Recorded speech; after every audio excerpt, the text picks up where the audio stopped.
जी नमस्कार सभी साथियों को प्रणाम।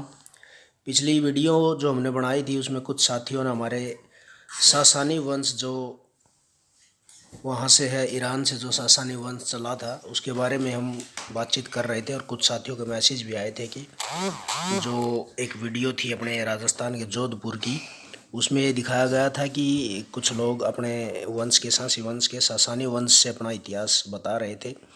जहाँ पे ये सासानी वंश ईरान में जो राजा अर्दाशिर नाम से था, तो उसके इतिहास के बारे में हमने जांच पड़ताल निकाली है। अर्दाशिर अर्गेंद्र सासी नाम से था, जो अर्दाशिर के नाम से ज़्यादा मशहूर है। और उसके साम्राज्य में बहुत ही ज़्यादा उसका साम्राज्य फैला था, सासानी वंश। उसके यहाँ पे सिक्के भी और उसके साम्राज्य के बहुत सारे सबूत पाए जाते हैं। ये साम्राज्य तीसरी सदी में ईरान के इतिहास में सबसे प्रभावशाली शासकों में से एक थे।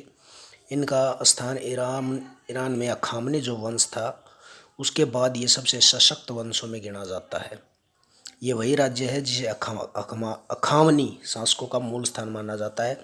अप्रैल 224 में एक अर्दाशिर परिवार, यानी संस्कृत भाषा में उसका अर्गेंद्र शासी नाम माना जा सकता है, क्योंकि अगेंद्र का नाम संस्कृत में पहाड़ों का राजा, क्योंकि ये कबीला हमेशा जब राजस्थान से निकलने के बाद जब गुप्त वंश में ये निकला था तो वहाँ अलग अलग हिस्सों में पहुँचते हुए ये मतलब एक घुमंतू और जंगली इलाकों में रहने वाला कबीला था।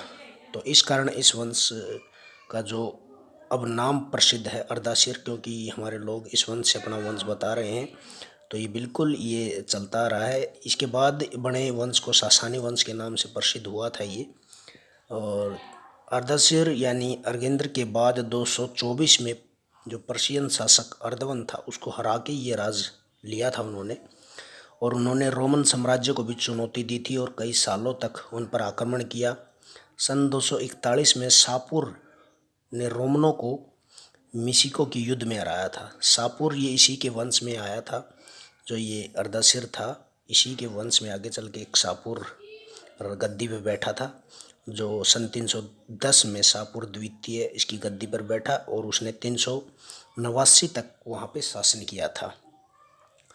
और उसका शासन अपेक्षाकृत शांत ढंग से ही रहा था।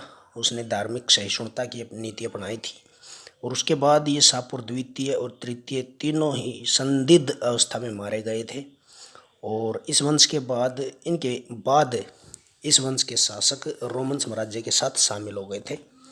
और ये जो इस फोटो में दिखा है ये उनका साम्राज्य था, सासानी साम्राज्य, जो गहरे हरे रंग का है।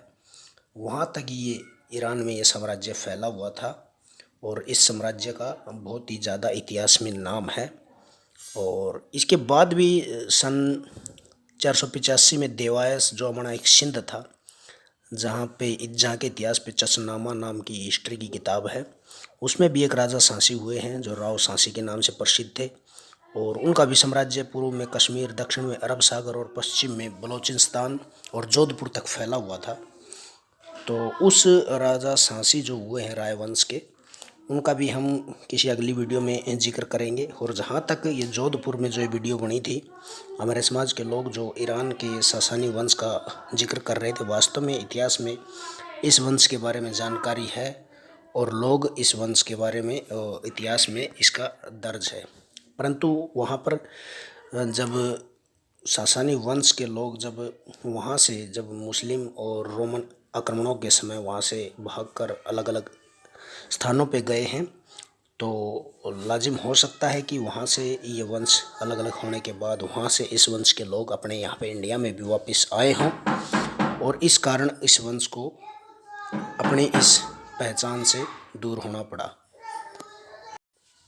ये जो वंश जो अभी आगे चला था, जो राजा सांसी वाला जो सिंध में चला था, उस वंश की हम कोई दूसरी वीडियो बनाएंगे। इस हिसाब से हम इसमें देख सकते हैं कि जो सांसी वंश और कबीलों का इतिहास है, अगर गहराई में हम चलते जाएंगे तो सांसी समाज का इतिहास बहुत ही गौरवपूर्ण रहा है प्राचीन समय से ही। लेकिन हो सकता है कि जिन राज्यों में, जैसे अभी पाकिस्तान में जितने भी सांसी है वो मोस्टली इस्लाम धर्म को फॉलो कर रहे हैं, अभी मुस्लिम बन चुके हैं। लेकिन इंडिया में मोस्टली अभी हिंदू ही हैं, सिख हैं और दूसरे भी हैं। तो अभी तक के लिए नमस्कार। कुछ साथियों ने जानकारी चाही थी, उसके लिए जय शासमल।